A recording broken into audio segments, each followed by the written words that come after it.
Hello friends, welcome back to my channel agro studies में आप लोगों का बहुत बहुत हार्दिक स्वागत है। फ्रेंड्स, मैं आप लोग को बता दूं कि आज की जो इस वीडियो में बात कर रहे हैं वो हम बात कर रहे हैं production technology for fruit and plantation crops. जी हाँ फ्रेंड्स, हम जो प्लांटेशन जो क्रॉप्स है हमारा, ठीक है, इसी के क्वेश्चन पेपर के बारे में बात करेंगे। और ये जो क्वेश्चन पेपर है आपका MCQ क्वेश्चन पेपर है, ठीक है, यानी कि आपका ऑब्जेक्टिव क्वेश्चन पेपर है। मैं आप लोग को बता दूं कि काफ़ी दिनों से कमेंट आप लोग को कर रहे थे कि सर, काफ़ी हाई डिमांड था कि सर MCQ वाला क्वेश्चन बताइए इम्पोर्टेंट, ठीक है। तो आप लोग को मैं बता दूं कि आज की इस वीडियो में यही सब बात करेंगे, ठीक है। अब रिसेंटली मैं जितने भी मैं वीडियो बनाऊंगा सब ऑब्जेक्टिव रहेंगे, ठीक है, आपके डिमांड पर। तो चलिए वीडियो को बिना देरी के स्टार्ट करते हैं, ठीक है, ध्यान दीजिएगा। तो कुछ इस प्रकार से आपका पेपर है, ठीक है, इसमें आपको रोल नंबर लिखना है, ये सब आपका दिया गया है। तो पहला प्रश्न दिया गया हमारा कि हमारा जो मल्लिका जो किस्म है ये कौन सी किस्म है या किस फसल की किस्म है। तो पहला ऑप्शन था हमारा आम, दूसरा ऑप्शन केला, तीसरा ऑप्शन सपोटा, चौथा ऑप्शन अंगूर था। तो जो हमारी मल्लिका जो थी हमारी, वो हमारी आम की प्रजाति थी, ठीक है। और इसका जो क्रॉस जो कराया गया था, ठीक है, वो नीलम गुड़े दशहरी था, ठीक है, नीलम गुड़े दशहरी से हमारा क्रॉस कराकर हमारा मल्लिका प्राप्त किया गया था। इसके बाद सेकंड हमारा प्रश्न दिया गया कि जो हमारा स्पंजी जो ऊतक जो समस्या है ये किस फसल में ज़्यादा देखी जाती है। पहला ऑप्शन था हमारा अमरूद, दूसरा ऑप्शन था बेर, तीसरा ऑप्शन हमारा नींबू और चौथा ऑप्शन हमारा आम। तो जो स्पंजी जो ऊतक जो समस्या है हमारी, यह आम की एक प्रमुख समस्या है, ठीक है। और यह किस वैरायटी में लगती है, तो ये हमारी अल्फोंजो में लगती है। किस वैरायटी में लगती है? अल्फोंजो में लगती है। ध्यान दीजिएगा, किसमें? अल्फोंजो में लगती है। इसमें क्या होता है कि जो आम के जो गुदे होते हैं, ठीक है, जो आम के जो गुदे होते हैं उसमें रेसे रेसे पाए जाते हैं और वो बहुत बेकार हो जाते हैं, यानी कि अंदर से सड़ जाते हैं, ठीक है। एक प्रकार से समझ लीजिए कि जो ऊतक होते हैं अंदर के जो गुदा होता है वो थोड़ा सड़े हुए टाइप का लगता है, ठीक है, और उसमें एल्कोहल जैसी गंध आती है। चलिए और नेक्स्ट आगे बढ़ते हैं। तो इसमें दिए गए अंगूर का बॉटनिकल नेम क्या है? पहला ऑप्शन था हमारा बिटिस वेनिफेरा, दूसरा ऑप्शन था पिसीडियम क्वाजावा, तीसरा ऑप्शन है मैंगीफेरा एंटिगा और चौथा ऑप्शन हमारा मेलिस डोमेस्टिका। तो जो हमारा विटिस बेनिफेरा है ये हमारा अंगूर का बॉटनिकल नेम है। सीडियम क्वाजावा हमारा किसका है? अमरूद का है, ठीक है, अमरूद का है। और हमारा मैंगीफेरा इंडिका जो हमारा है आम का है, ठीक है। और जो हमारा मेलिस डोमेस्टिका है ये हमारा किसका है? सेब का है, ठीक है। तो इस प्रकार से हमारे हो जाते कंप्लीट ये सब। चलिए और आगे बढ़ते हैं। तो दिए गए सेब में गुणसूत्रों की संख्या कितनी होती है? तो सेब में हमारे जो क्रोमोसोम्स पाए जाते हैं 36 क्रोमोसोम्स पाए जाते हैं, ठीक है। 18 जो हमारे होते हैं ये हमारे पपीता में पाए जाते हैं। कितने पाए जाते हैं? पपीता में 18 पाए जाते हैं, अमरूद में 20 पाए जाते हैं, ध्यान दीजिएगा। और चलिए और आगे नेक्स्ट बढ़ते हैं। तो अगला प्रश्न दिया गया विनियर ग्राफ्टिंग जो हमारा प्रसार की व्यावसायिक विधि किसमें है? तो इसमें से बताना है विनियर ग्राफ्टिंग जो हमारा इनमें से किस फसल की एक व्यावसायिक मतलब व्यावसायिक विधि है। तो पहला ऑप्शन है आम, दूसरा ऑप्शन नींबू, तीसरा हमारा लीची, चौथा हमारा सेब। तो हमारा विनियर ग्राफ्टिंग में हमारा जो सेब होता है, ठीक है, इसमें प्रयोग किया जाता है। सेब में जो हमारा व्यावसायिक है हमारा वो हमारा विनियर ग्राफ्टिंग है। नेक्स्ट हमारा दिया गया अनार के फल फटने का कारण क्या है? तो अनार के जो फल फट जाते हैं वो किसकी कमी से फटते हैं? तो हमारे बोरान की कमी से फटते हैं। और लीची में भी, ठीक है, लीची में भी बोरान की कमी से क्या करते हैं? फल जो होते हैं वो फट जाते हैं, ध्यान दीजिएगा। तो इसके बाद चलिए और नेक्स्ट बढ़ते हैं। तो इसमें दिया गया हमारा पूसा सीडलेस किसकी किस्म है? बहुत ही वेरी इंपॉर्टेंट, जो पूसा सीडलेस है ये हमारी किसकी किस्म है ये बताना है। केला पहला दिया है, दूसरा हमारा आम है, तीसरा अंगूर है, चौथा बेर है। तो जो पूसा सीडलेस हमारी, ये हमारी अंगूर की एक बहुत ही प्रसिद्ध प्रजाति है, ठीक है, ध्यान दीजिएगा। और इसमें जो बीज होते हैं इसमें नहीं पाए जाते। सीडलेस का मतलब होता है कि नहीं बीज का अभाव उसमें पूर्ण रूप से। इसके बाद इलाहाबाद रावण एक किस्म है। तो इलाहाबाद जो रावण हमारी है वो किसकी किस्म है हमारी? पहला ऑप्शन सेब, दूसरा ऑप्शन आम, तीसरा अमरूद, चौथा लीची। तो इलाहाबाद जो राउंड हमारे ये हमारी अमरूद की एक प्रजाति है, ठीक है। अगला हम और आगे बढ़ते हैं। तो इस पर दिएगा बनारसी एक प्रमुख किस्म है। तो बनारसी जो हमारी है ये किसकी किस्म है यह बताना है। तो पहला ऑप्शन है आम, दूसरा आंवला, तीसरा पपीता, चौथा केला है। तो इसमें से जो करेक्ट आंसर हमारा हो जाता है वो हमारा आम हो जाता है, ठीक है। आम जो हमारा एक बनारसी मतलब यह आम की एक बहुत ही प्रसिद्ध मतलब एक वैरायटी है, चलिए 10वां नंबर पर दिया गया है कि केंद्रीय उपोष्ण बागवानी संस्थान कहाँ पर स्थित है। ठीक है, हमारा जो CI, ठीक है, सेंट्रल इंस्टीट्यूट ऑफ, ठीक है, सब ट्रॉपिकल हॉर्टिकल्चर, ठीक है, ये हमारा कहाँ पर स्थित है, तो ये हमारा लखनऊ में स्थित है। कहाँ पर स्थित है, लखनऊ में स्थित है, ध्यान दीजिएगा। इसके बाद दिया गया आम का खाए जाने वाला भाग कौन सा है, तो आम का कौन सा भाग खाया जाता है, तो पहला ऑप्शन दिया गया एरिल, दूसरा ऑप्शन है मीजोकार्प, तीसरा ऑप्शन पेरिकार्प, चौथा ऑप्शन है एंडोकार्प। तो हमारा जो एरिल होता है ये हमारा जो अनार पाए जाते हैं, ठीक है, अनार में खाया जाने वाला भाग हमारा एरिल होता है। ठीक है, जो मीजोकार्प हमारा होता है ये राइट आंसर हो जाता है। ठीक है, आम का खाया जाने वाला भाग है, और पपीता का भी साथ ही साथ है। और पेरिकार्प जो होता है जो बाह्य फल वित्ती होती है, ठीक है, बाहरी जो खाया जाता है। इसके बाद एंडोकार्प जिसमें अंदर वाला चीज़ खाया जाता है। ठीक है, तो ध्यान दीजिएगा। इसके बाद दिया गया 12 नंबर पर दिया गया निम्नलिखित में से किसे हम नॉन क्लाइमेट्रिक फ्रूट के नाम से जाना जाता है, तो इनमें से कौन सा हमारा जो है नॉन क्लाइमेट्रिक फ्रूट है। ठीक है, तो इसमें से जो हमारा करेक्ट आंसर हमारा हो जाता है वो हमारा कौन सा हो जाता है, लीची हो जाता है। ठीक है, ध्यान दीजिएगा।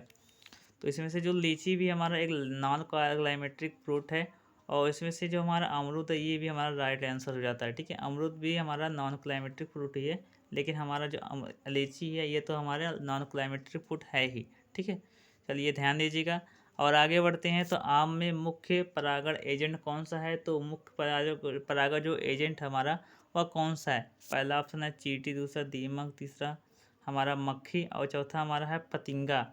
ठीक है, तो इसमें से करेक्ट आंसर हमारा क्या हो जाता है, वो हमारा पतिंगा हो जाता है, हॉपर हो जाता है। ठीक है, मैंगो मिली हॉपर जो पाया जाता है। ठीक है, ध्यान दीजिएगा।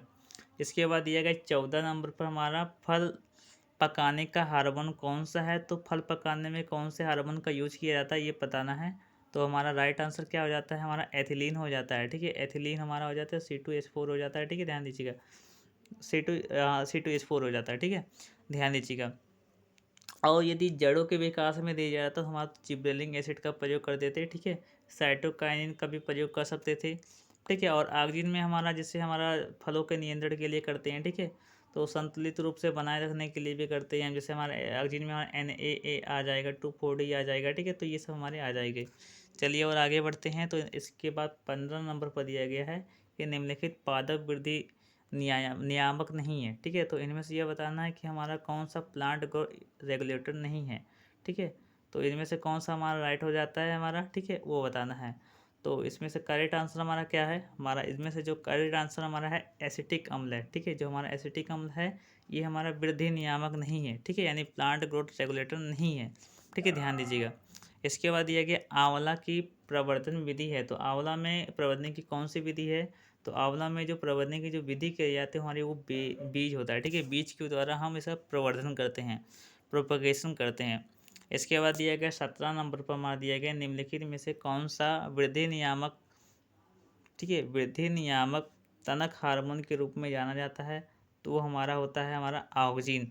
ऑक्जिन जो है हमारा एक वृद्धि नियामक हार्मोन्स है। ठीक है, ध्यान दीजिएगा। इसके बाद दिया गया नारियल के दूध में होता है, तो नारियल के दूध में क्या होता है ये बताना है। तो नारियल के दूध में हमारा ऑक्जिन होता है, क्या होता है, ऑक्जिन होता है, ध्यान दिया जाता है। और ध्यान दीजिएगा कि नारियल में जो खाने वाला जो भाग होता है वो हमारा मीजोकार्प होता है, क्या होता है, मीजोकार्प होता है। ठीक है, ध्यान दीजिएगा। इसके बाद नेक्स्ट आता है 19 नंबर पर निम्न में से कौन सा शीतोष्ण है, तो इसमें से करेक्ट आंसर हमारा कौन सा हो जाएगा ये बताना। तो हमारा हो जाएगा सेब। सेब जो हमारा है हमारा शीतोष्ण यानी टेम्परेट फ्रूट है। ठीक है, और यदि मैं बात करूँ आम की तो ये हमारा सब ट्रॉपिकल फ्रूट है। अमरूद भी हमारा सब ट्रॉपिकल और ट्रॉपिकल फ्रूट है। लीची भी हमारा वही सेम का सेम है, लेकिन मुख्य रूप से देखा जाए तो हमारा सब ट्रॉपिकल फ्रूट है। इसके बाद दिया गया 20 नंबर पर दिया गया हमारा परागण को हटाने की प्रक्रिया को कहते हैं, तो परागण को हटाने की प्रक्रिया को क्या कहते हैं, तो उसे हम आर्टिफिशियल हाइब्रिडाइजेशन कहते हैं। ठीक है, आर्टिफिशियल हाइब्रिडाइजेशन कहते हैं। तो नेक्स्ट हमारा दिया गया है, एक मिनट, हाँ, विश्व में आम का सबसे बड़ा उत्पादक कौन सा है। ठीक है, तो आम में सबसे विश्व में सबसे बड़ा उत्पादक कौन है, तो वो हमारा भारत है। और भारत में देखा जाए तो भारत में हमारा उत्तर प्रदेश है। ठीक है, ध्यान दीजिएगा। इसके बाद नेक्स्ट हमारा आता है कि नारियल का खाया जाने वाला भाग कौन सा है, तो नारियल का जो खाया जाने वाला भाग है हमारा एंडोकार्प है। कौन सा है, एंडोकार्प है, ठीक है। नारियल का जो खाया जाने वाला भाग है वो हमारा एंडोकार्प है। सॉरी, इसमें गलत दिया गया है, ठीक है। एंडोकार्प नहीं, हमारा मेजोकार्प हो जाएगा, ठीक है, ध्यान दीजिएगा। इसके बाद नेक्स्ट दिया गया हमारा रबड़ की उत्पत्ति है। तो रबड़ की जो उत्पत्ति हुई है हमारी, वो हमारी ब्राज़ील से हुई है, ठीक है। यदि मैं चीन की बात करूँ तो लीची का हमारा चीन से हुआ है, ठीक है। और अफ्रीका भी अलग है, और अमेरिका में हमारा देखा जाए तो अमरूद आ जाता है, ठीक है, अमरूद और पपीता, ठीक है। और पपीता हमारा, इसका जो हमारा उत्पत्ति स्थान हमारा अमेरिका है, ठीक है। चलिए और आगे बढ़ते हैं। तो इसके बाद नेक्स्ट हमारा क्या दिया गया, ध्यान दीजिएगा। 24 नंबर पर निम्न में से एक खाए जाने वाला, ठीक है, खाए जाने वाले योग्य, ठीक है, प्लांटेशन फसल नहीं है। तो हमारा रबड़, ठीक है, रबड़ जो हमारी है एक प्लांटेशन क्रॉप्स के अंतर्गत आती है। और ये नारियल, ठीक है, चाय और सुपारी, सॉरी चाय को हम सम्मिलित नहीं कर सकते हैं, ठीक है। चाय और सुपारी और नारियल तीनों को सम्मिलित कर लीजिए, ठीक है। ये हमारे खाए जाने वाले ही है। लेकिन जो रबड़ होता है इसका प्रयोग किसने करते हैं, रबड़ उद्योग में करते हैं, ठीक है, ध्यान दीजिएगा। जैसे हमारे हमारे जूते बनाने के लिए, ठीक है। तो इस प्रकार से रबड़ का हम प्रयोग करते हैं, बहुत सारी चीज़ों में करते हैं। 25 नंबर पर क्या दिया गया कि निम्नलिखित में से किसे फलों का राजा कहा जाता है। तो फलों का राजा किसे कहते हैं, ठीक है। तो फलों का राजा हमारा कौन है यह बताना है। तो इसमें से करेक्ट आंसर हमारा कौन सा हो जाता है ये बताना है। तो हमारा करेक्ट आंसर बेर हो जाता है। और बेर को हम पुअर फ्रूट भी बोलते हैं, ठीक है, पुअर फ्रूट, ठीक है, पुअर फ्रूट ऑफ मैन, ठीक है। आम का जो जो आम आदमी, ठीक है, यानी कि जो हमारे पुअर फ्रूट ऑफ पुअर, एक मिनट यार क्या कहूँ मैं, हाँ, पुअर फ्रूट ऑफ मैन के नाम से जाना जाता है, ठीक है। आम का, सॉरी, गरीब आदमी का फल, ठीक है, जानते हैं हम बेर को। और बेर में देखा जाए तो जो बेर हमारा होता है, बेर जो हमारा होता है, ठीक है, ये ध्यान दीजिएगा। इसका बॉटनिकल नेम भी पता कर लीजिएगा। केले का बॉटनिकल नेम मूसा पैराडीसिया का होता है, लीची का लीची चाइनेसिस, और पपीता का केरी का पपाया होता है। इसके बाद चलिए और आगे बढ़ते हैं। तो केले का प्रवर्धन विधि है। तो केले का प्रवर्धन विधि कौन सा है, तो हमारा सकस है। सकस में सबसे बेहतर सकस कौन सा होता है हमारा, वो हमारा तलवार शकर होता है। कौन सा हमारा होता है, स्वाड़ सकस होता है, ठीक है, ध्यान दीजिएगा, स्वाड़ सकस हमारा बेटर होता है, ठीक है। और इसका वजन कितना होना चाहिए, 800 से, सॉरी, हाँ, 800 से 2 किलोग्राम तक लगभग होना चाहिए, इसका बेटर होता है। और देख लीजिएगा, ध्यान दीजिएगा। और जो वाटर सकस होता है वो बेकार होते हैं, ध्यान दीजिएगा, उसका प्रयोग नहीं करते हैं। 27 नंबर पर क्या दिया गया कि निम्न में से कौन हमारा उष्णकटिबंधीय फल है। तो हमारा ट्रॉपिकल फल कौन सा ये बताना है। तो उसमें से करेक्ट आंसर हमारा नाशपाती हो जाता है। जो हमारा लीची है हमारा है, ये हमारा सब ट्रॉपिकल है, और आम भी हमारा सब ट्रॉपिकल है। सेब हमारा जो है हमारा टेम्परेट है, ठीक है, ध्यान दीजिएगा। नेक्स्ट हमारा 28 नंबर पर क्या दिया है कि सेब में कौन सा कार्बनिक अम्ल मौजूद होता है। तो उसमें हमारा कौन सा कार्बनिक अम्ल पाया जाता है, तो हमारा मैलिक अम्ल पाया जाता है, ठीक है। क्या पाया जाता है, हमारा मैलिक अम्ल इसमें मौजूद होता है, ठीक है। तो इसके बाद चलिए और आगे बढ़ते हैं। तो इसके बाद दिया गया हमारा सीगा टोका समस्या संबंधित है। तो हमारी जो सीगा टोका जो समस्या है ये किससे संबंधित है, तो हमारी खजूर से संबंधित है। इसके बाद चलिए और आगे बढ़ते हैं। तो इसके बाद और आगे जो दिया गया हमारा 30 नंबर पर लास्ट जो प्रश्न दिया गया है कि रॉयल डेलिशियस एक किस्म है।